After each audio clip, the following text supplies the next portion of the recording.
ময়না, কেমন আছো? কেমন আছো ময়না?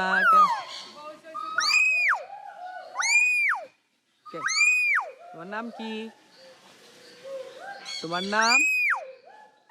আসসালামু আলাইকুম এভরিওয়ান, সবাইকে স্বাগতম আমার আরেকটি ভিডিওতে। তো আমরা এখন যাচ্ছি হচ্ছে শ্রীমঙ্গল টি রিসোর্ট অ্যান্ড মিউজিয়ামে।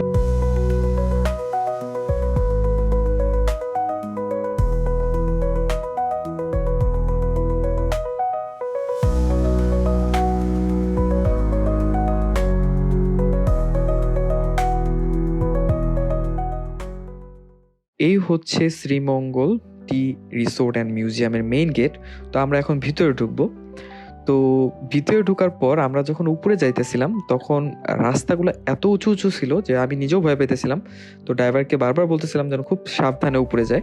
তো কিছু দূর যাওয়ার পর আমরা যখন উপরে চলে আসলাম, উপরে এসে দেখলাম অনেকগুলো কটেজ। আর আমরা এখন যাচ্ছি হচ্ছে রিসেপশনে। তো এই হচ্ছে রিসেপশন। তো আমি একটু বাইরে গেলাম, রিসেপশনের বাইরে দেখলাম সুইমিং পুল। তো আশেপাশটা অনেক সুন্দর ছিল, তো অনেক ভালো লাগতেছিল দেখে। তো আমি চারপাশ সাথে সাথে ভিডিও করা শুরু করে দিই। আমি চারপাশটা দেখতেছিলাম, তো যেটা আমার কাছে অনেক সুন্দর লাগছে। তো কিছু সময় পর আমরা আমাদের কটেজটা পেয়ে গেলাম। তো আমাদেরকে রিসিপশন থেকে কটেজটা দিয়ে দিল। তো আমাদের কটেজটা হচ্ছে ওদ্রি। তো এই হচ্ছে আমাদের কটেজ। কিছু সময় পর আমরা লাঞ্চের জন্য গেলাম। যেহেতু এখানে আমাদের লাঞ্চের কথা বলা ছিল, তো আমরা ওইভাবে অর্ডার দিয়ে রাখছিলাম। তো আমরা লাঞ্চের জন্য গেলাম, তো ওরা আমাদের সব কিছু রেডি করে রাখছিল।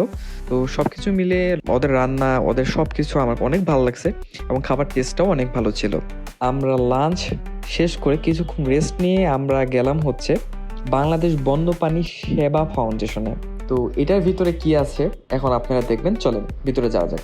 ঢুকার সাথে সাথেই দেখি একটা মিম পাখি আমার দিকে আগে আসতেছে। তো আমি তো ভয় পেয়ে গেছি। তো সাইড থেকে বলতেছিল যে ভয় পাওয়ার কোনো কিছু নেই, ও কিছুই করবে না। তো আমি আস্তে করে আগে গেলাম। তো আগে যাওয়ার পর দেখি যে এখানে অনেক সুন্দর অনেক বন্যপ্রাণী আছে। তো চলেন আমি একটা একটা করে আপনাদের দেখাই।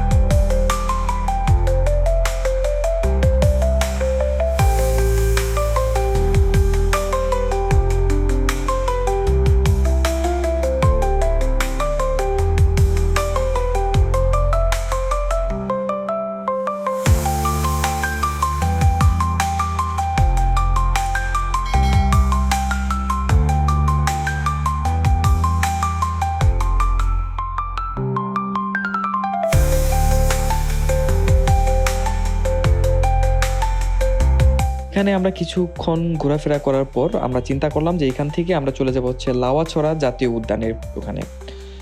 আমরা চলে আসলাম হচ্ছে লাওয়াছড়া জাতীয় উদ্যানে। তো ভিতরে ঢোকার পর আমরা দেখতে পেলাম যে রাস্তাটা, আশেপাশে গাছগুলো সব কিছু মিলে এত সুন্দর লাগতেছিল আমার কাছে। তো অনেক সুন্দর লাগতেছিল। তো আমরা সবাই মিলে ভিতরের দিকে যাচ্ছিলাম।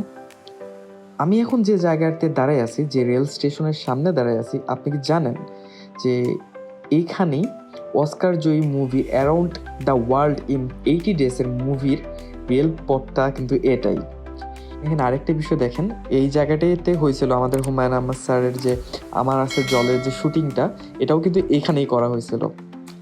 তো ভিতরটা অনেক সুন্দর ছিল, চারিপাশ অনেক ভালো লাগছে আমার কাছে। তো আমি সব কিছু মিলে ঘুরতে ঘুরতে আমাদের এখানে সন্ধ্যা হয়ে গেল। তো আমরা আস্তে আস্তে বের হয়ে যাচ্ছিলাম এখন। এরপর রাত হয়ে যায়, আমরা আমাদের কটেজে ফিরে যাই।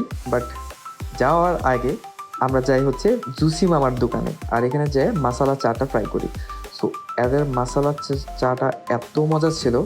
তো আপনারা যদি কেউ যান অবশ্যই জুসি মামার এখানে যাবেন। জুসি মামার জায়গাটা হচ্ছে আপনার প্যারাগনের যে হোটেলটা আছে তার সাইডে। আপনারা এখানে গেলে অবশ্যই জুসি মামার দোকানে যেয়ে মাসালা চাটা ট্রাই করবেন, আশা করি আপনাদের ভালো লাগবে। তো অনেকদিন থাকা হলো শ্রীমঙ্গলে, তো আমার অনেক ভালো লাগছে। ইনশাল্লাহ আবার কোনো দিন আসবো। আর এখন ঢাকা যাওয়ার পালা। তো আমাদের কালকে সকালে ঢাকা চলে যেতে হবে। সে পর্যন্ত ভালো থাকুন, সুস্থ থাকুন। দেখা হবে কোনো একটা নতুন জায়গায়, কোনো একটা নতুন ভিডিওতে। আল্লাহ হাফেজ, আসসালামু আলাইকুম।